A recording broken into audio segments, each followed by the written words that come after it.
욥기서 18장 5절에서 21절 말씀까지 보시겠습니다. 욥기서 18장 5절에서 21절입니다.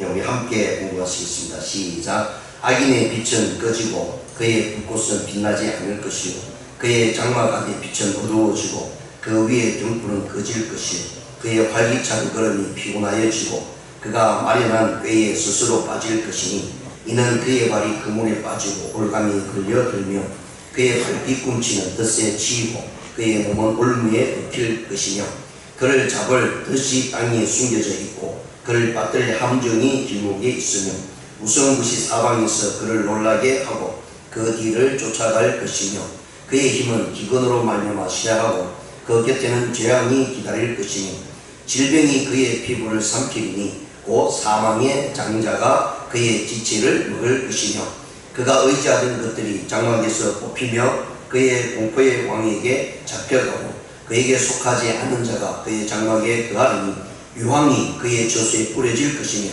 밑으로 그의 뿌리가 마르고 위로는 그의 가지가 시들 것이며 그를 기념하며 땅에서 사라지고 거리에서는 그의 이름이 전해지지 않을 것이며 그는 광명으로부터 흑암으로 쫓겨 들어가며 세상에서 쫓겨날 것이며 그는 그의 백성 가운데 후손도 없고 후예도 없을 것이며 그가 거하던 곳에는 남은 자가 한 사람도 없을 것이라.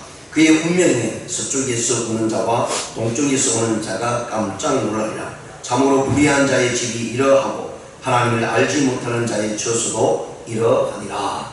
아멘. 오늘 이 본 말씀 가지고요, 악인의 말로 제목으로 말씀을 생각해 보는 시간을 갖겠습니다.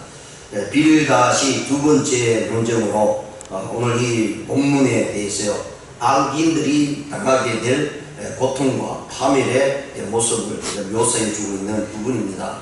그래서 이 본문은 욥에게 개인적 책망과 비난을 던지던 빌다시 이제는 악인 전체, 악인에 대한 멸망에 대해서 이야기를 해주고 있고요. 그들은 죽음을 맞이할 수밖에 없고, 그러면서 그들의 모든 일에 있어서는 하나님께서 심판하실 것이다 라고 이렇게 말씀을 합니다. 그렇습니다. 악인은 하나님께서 그냥 두시지 않는다는 사실을 성경 전체에 대해서 말씀을 해주고 있고요. 오늘 본 말씀 21절에도 분명히 말씀하시고 있는 것은 참으로 불의한 자의 집이 이러하고 하나님을 알지 못하는 자의 처소도 이러하니라. 자, 앞에서는 악인에 대해서 계속 설명을 했습니다.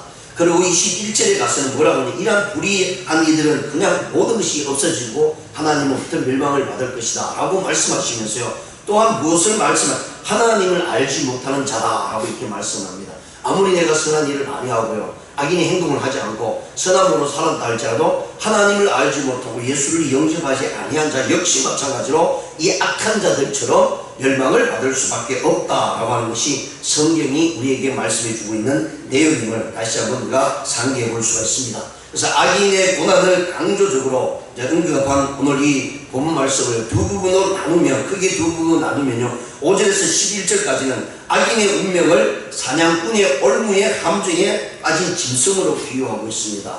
결국은 이게 자기도 모르는 그런 가운데 함정에 빠져서 그러니까 죽음을 맞이하는 짐승과 같은 모습으로 악인의 결과는 그렇게 나타날 것이다 라고 이야기하고 있고요. 12절에서 21절까지는 경거치 못하는 자가 그들 열매를 묘사하고 있습니다. 악한 자들의 열매는 악한 것으로 나타날 것이고요, 아무리 악한 자들이 일을 해서 선한 모습으로 많은 것을 얻었다 할지라도 결국에는 하나님의 심판이 있을 수밖에 없다 라고 이렇게 말씀을 해주고 있습니다. 그리고 오늘 이 본 말씀을 5가지로 이게 부분적으로 자세히 좀 세분해 보면은 5절에서 7절까지는 선포된 악인의 멸망입니다. 5절에서 7절에 보시면 악인의 빛은 꺼지고 그의 불꽃은 빛나지 않을 것이요 그의 장막에 안에 빛은 어두워져 그 위에 등불은 꺼질 것이요 그의 활기찬 걸음이 피곤하여 주 그가 마르는 때에 스스로 빠질 것이다. 그러니까 악인은 이렇게 될 것이다 라고 아예 이 빌다시 선포를 하고 있습니다. 악인의 모습은 빛에서 어둠으로 갈 것이고요,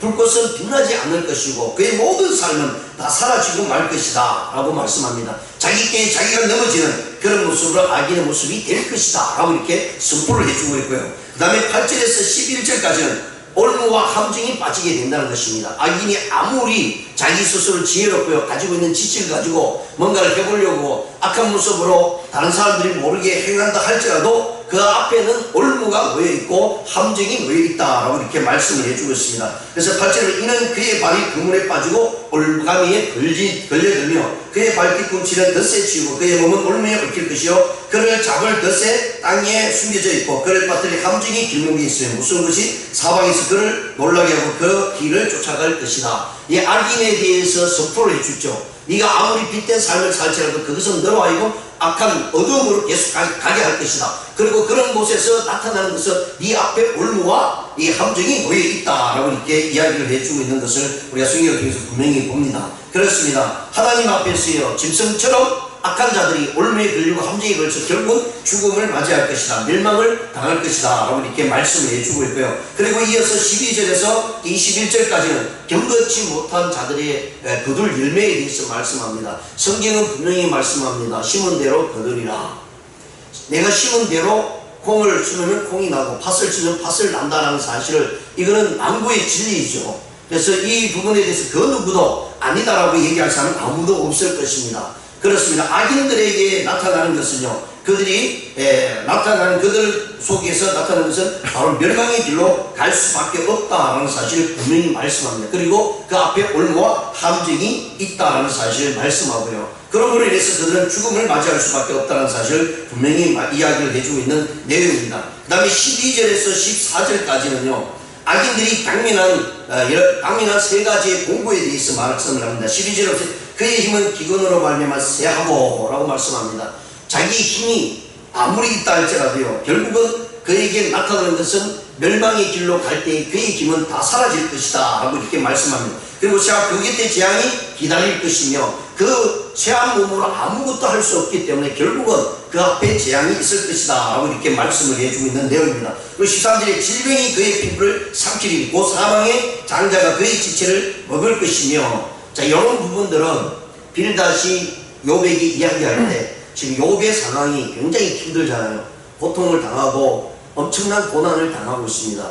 자기 몸도 지금 질병에 걸려서 어떻게 해야 될지 모르는 그런 상황이 있습니다. 그래서 이 빌닷이 욥의 상태를 보고 악한 자들이 이렇게 될 것이다 라고 하는 것을 이야기를 합니다. 욥에 대해서만 이야기하는 것이 아니라 전체적인 악인들은 이렇게 될 것이다 라고 얘기합니다. 직접적으로 욥에 대해서 꼭 집어서 얘기하고 있지는 않지만 왜냐하면 욥은 실제로 악한 모습으로 인해서 그런 고난을 받고 있지는 않기 때문이죠. 그래서 이 빌닷이 얘기한 것은 우리 악한 자들의 전체적인 모습에서 나타나는 것이다 라는 사실을 이야기해 주고 있습니다. 그래서 질병이 그의 피부를 삼키고 사망의 장자가 그의 지체를 먹을 것이다 라고 말씀합니다. 여기서 악한 자는요 일단 하나님의 말씀을 거역하는 것이죠. 우리가 성경에 보시면 구약에 왕들이 많이 있습니다. 특히 우시아 같은 왕은 정말 정치 경제를 잘했습니다. 하나님의 도우심으로 해서 엄청난 나라를 부강시켰습니다. 그리고 하나님 앞에 잘 드렸습니다. 그런데 어느 날 자기의 그런 부강한 나라를 이루고요 또 하나님 앞에 철저히 예배하고 제선 됐던 이 우시아가 하나님께서 하지 말라고 하는 일을 행했어요. 그게 뭐냐면 제사장만이 하는 일이죠. 제사장만이 하나님 앞에 제사를 드리고 하나님 앞에 나갈 수가 있습니다. 그런데 이 우시아가 그만 자기의 권력과 힘 그리고 하나님께서 거신 축복을 가지고 잘못 사용해 나도 제사장이 할 일을 할 수 있다라고 하고 동물을 잡아서 하나님 앞에 제사를 드리려고 할 때 하나님께서 그 우시아에게요 질병을 주는데 그것이 바로 나병을 주게 된다는 사실입니다. 이처럼 하나님 앞에서 악한 행동을 할 때 그에게 나타나는 것은 엄청난 질병의 피부로 나타나게 되고요 그것이 결국은 끝까지 사망의 길로 갈 수밖에 없다라는 사실을 우리에게 보여줍니다. 14절에 보시면 그가 의지하던 것들이 장막에서 뽑히며 그의 공포의 왕에게로 잡혀간다. 여기서 공포의 왕에게라고 하는 것은 가장 악한 자의 선두에 앞서간다 라고 이야기합니다. 가장 악한 자의 모습이 나타난다 라고 이야기합니다. 결국은 모든 이들이 하나님을 의지하기보다는 세상 것에 의지합니다. 그리고 세상의 물질에 의지합니다. 그러한 것들에 의지하던 것들이 장막에서 다 뽑히게 된다는 것입니다. 아무 쓸모가 없다는 얘기죠. 결국은 우리가 살아가는 이 세상에서는 잘 모릅니다. 내가 악한 짓을 하고 또 남의 것을 빼앗고 이렇게 해서 내가 부귀영화를 누립니다. 그러면서 잘 산다고 이야기하죠. 또 주위에 있는 많은 사람도 야, 저 사람 성공한 사람이다 라고 이야기합니다. 그런데 그것이 악한 모습으로 하나님을 의지하지 않고 세상을 의지하고 사람을 의지하고 물질에 의지해서 성공을 이뤘다는 건 성공이 아니라는 얘기입니다. 결국은 하나님의 손에 의해서 그 모든 것은 다 뿌리채 뽑힐 것이고요.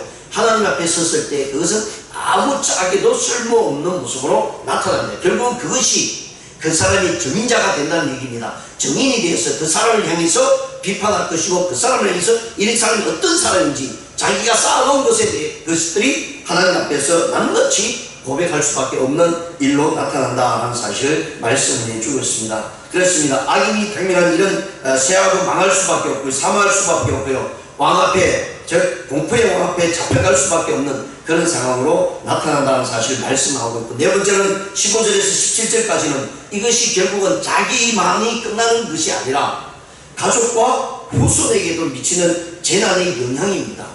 여기서 말하는 것은 내가 죄를 지었기 때문에 그 죄의 대가로 자녀들에게 간다는 얘기가 아닙니다. 그래서 우리가 자칫 오해하면 많은 분들이요, 가계의 저주가 걸고 있다라고 얘기해요. 잘못된 얘기입니다. 그 가계의 저주라고 얘기할 때 내가 잘못했습니다. 아버지가 잘못했습니다. 어머니가 잘못했습니다. 근데 그 잘못을 내가 당하지 않고 자식에게로 넘어가서 자식이 그 일을 당한다라고 얘기하시는데, 그것이 아니라 왜 그러면 이 자손과 후손에게 가느냐라고 하는 것은 내가 잘못한 행동, 악한 행동들을 내 자녀들이 보고 배운다는 거예요. 그것으로 인해서 결국 그 자녀도요, 악한 행동과 악한 모습으로 살아갈 때 그에게도 재앙이 내린다는 얘기입니다. 그래서 앞에 선 사람은 언제나 조심해야 되고 언제나 믿음 안에서 세워져야 됩니다. 그래야 후손들이 그것을 보고 따라가는 것이죠. 그 사람이 잘한 일이든 못한 일이든 그것을 보고 따라가서 배우면, 앞에서 부모님들이, 우리 앞에 선 선배들이 믿음 안에서 잘해서 그것을 우리에게 보여주고 그것을 따라가면 그 후손도 축복을 받죠. 그것도 따라하니까. 그런데 우리 앞에 선 사람들이 잘못하고 내 부모님들이 잘못한 것을 계속해서 보여줍니다. 그리고 그것을 배우고 또 그들을 행동하면 결국은 그 저주는 자기에게도 임한다고 이야기를 해주고 있는 내용입니다. 그렇습니다. 여기서 분명히 말씀을 해주고 있는 것은요, 바로 그 자녀들에 의해서 모든 것이 부모에 의해서 자녀들로 넘어간다는 사실은 그가 그대로 따라서 행할 때 그 재앙의 모습이 나타난다는 사실을 말씀합니다. 15절에 그에게 속하지 않은 자가 그의 장막에 거하여 유황이 그의 처수에 뿌려질 것이며 밑으로 그의 뿌리가 마르고 위로는 그의 가지가 시들 것이며 그를 기념함이 땅 위에서 사라지고 거리에서 그의 이름이 전해지지 않을 것이며, 이 모든 것이 결국은 그의 장막에서요, 그의 후손들에게, 그의 자녀들에게도 그대로 이어진다라고 이야기합니다. 왜? 그의 죄악의 모습이 자녀들이 보고 배우는 일로 인해서 그 자녀들 역시 그의 죄의 대가를 받고 멸망을 받을 수밖에 없다라고 이렇게 말씀합니다. 그리고 18절에서 21절 마지막에 보시면요, 불의한 자가 누리는 결국의 모습입니다. 불의한 자는 결국은 하나님 옆에서 멸망받을 수밖에 없다는 얘기입니다. 아무리 세상에서 잘 먹고 모든 것을 이뤘다 할지라도요, 세상 사람들이 볼 때는 참으로 훌륭하다고 이야기할지는 몰라도 하나님을 의지하지 않고 악한 모습으로 살아갔던 사람들의 결국은 멸망을 받을 수밖에 없다라고 분명히 말씀합니다. 18절에 보시면 그는 광명으로부터 흑암으로 쫓겨 들어가며 세상에서 쫓겨날 것이며 그는 그의 백성 가운데 후손도 없고 후예도 없을 것이며 그가 가던 곳에는 남은 자가 한 사람도 없을 것이라. 그의 운명에서 서쪽에서 오는 자와 동쪽에서 오는 자가 깜짝 놀라리라. 참으로 불의한 자의 집이 이러하고 하나님을 알지 못하는 자의 저수도 이러하니라. 자, 이런 모습들은 빌닷이 이야기할 때 악한 자가 어떻게 멸망할 것인가를 욥의 현상을 보면서 이야기합니다. 욥에 일어났던 그 속중심, 그리고 그 과정은 잘 모릅니다. 결과가 나타났기 때문에 이들이 본 것은, 눈에 가시적인 보이는 것은 결과였습니다. 결과만 보고 악한 자들이 이렇게 될 것이다. 그러면서요, 서쪽에서 동쪽에서 모든 것이 다 없어짐으로 인해서 모든 사람들이 깜짝 놀랄 것이다 라고 하는 표현으로 이야기해 주고 있습니다. 결국은 악한 자들의 행위는 하나님 앞에서 멸망을 받을 수밖에 없다는 사실을 분명히 말씀을 해주고 있고요. 결국은 악인의 말로는요, 두려움에 의해서 쫓기게 됩니다. 우리가 이런 말을 많이 합니다. 악한 자는 도둑질하는 사람은 자기 재발에 못 견뎌서 한질부절하지 못한다라는 이야기를 우리가 듣습니다. 그래서 오늘 본 말씀 11절에서도요, 두려움이 있는 자, 무서운 것이 사방에서 그를 놀래고 그 뒤를 쫓을 것이다 라고 말씀합니다. 두려운 마음, 자기의 악한 행동들이 결국은 그것 때문에 내가 어떻게 될지, 누가 볼 때에 아무렇지도 않게 보는데도 불구하고 그 눈이, 그 사람들의 시선이 자기를 악한 자로 알고 굉장히 어렵게 하고 자기를 힘들게 할 것이라는 사실을 스스로 마음을 가진다는 거죠. 그래서 마음의 두려움 때문에 계속해서 쫓겨다니는 현상이 일어날 것이다 라고 하는 것이 악한 자들의 말론입니다. 그리고 그의 죽음은 왕에게 사로잡혀 있다라고 말씀을 해주고 있습니다. 빌다시요, 오늘 본 말씀 13절과 14절에 분명히 말씀해 주셨듯이 그의 질병이 그의 피부를 삼키니 그의 사망의 장자가 그의 지체를 먹을 것이며 그가 의지하던 것들이 장막에서 뽑히며 그의 공포의 왕에게로 잡혀가게 될 것이다. 악인은 꼼짝없이 죽음에 사로잡히게 된다는 사실입니다. 결국 성경에서 우리 창세기부터 요한계시록까지 분명히 주님께서 말씀하시는 것은요, 죄의 삭은 사망이다 라고 분명히 말씀합니다. 하나님의 공의의 심판대 앞에서는 모든 사람들이 그 행한 바대로 심판을 받게 될 것입니다.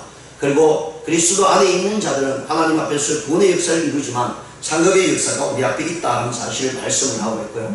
하나님을 믿지 않고 악한 짓을 했던 이들은 그대로 지옥의 불에 떨어질 수밖에 없다라고 분명히 말씀을 해주고 있습니다. 그들의 죽음은 왕에게 사로잡혀가는 모습으로 나타날 것이다 라고 말씀을 해주고 있습니다. 이것이 바로 악인의 말론입니다. 그리고 악인의 말론은 완전히 버림을 받습니다.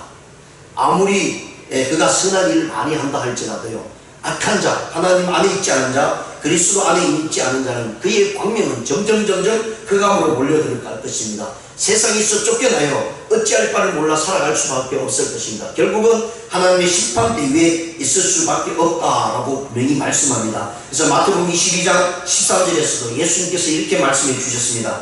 임금이 사원에게 말하되 그 수족을 결박하여 바깥 어둠에 내어 던지라. 거기서 슬피 울며 이를 갈미 쓰리라. 그렇습니다. 악인은 누구나 결국 산자의 땅에서 추방을 당하고요. 낙원에서는 결국에 천국에는 들어가지 못하고 천국 안에 입성하지 못한다는 사실을 분명히 말씀을 해주고 있습니다.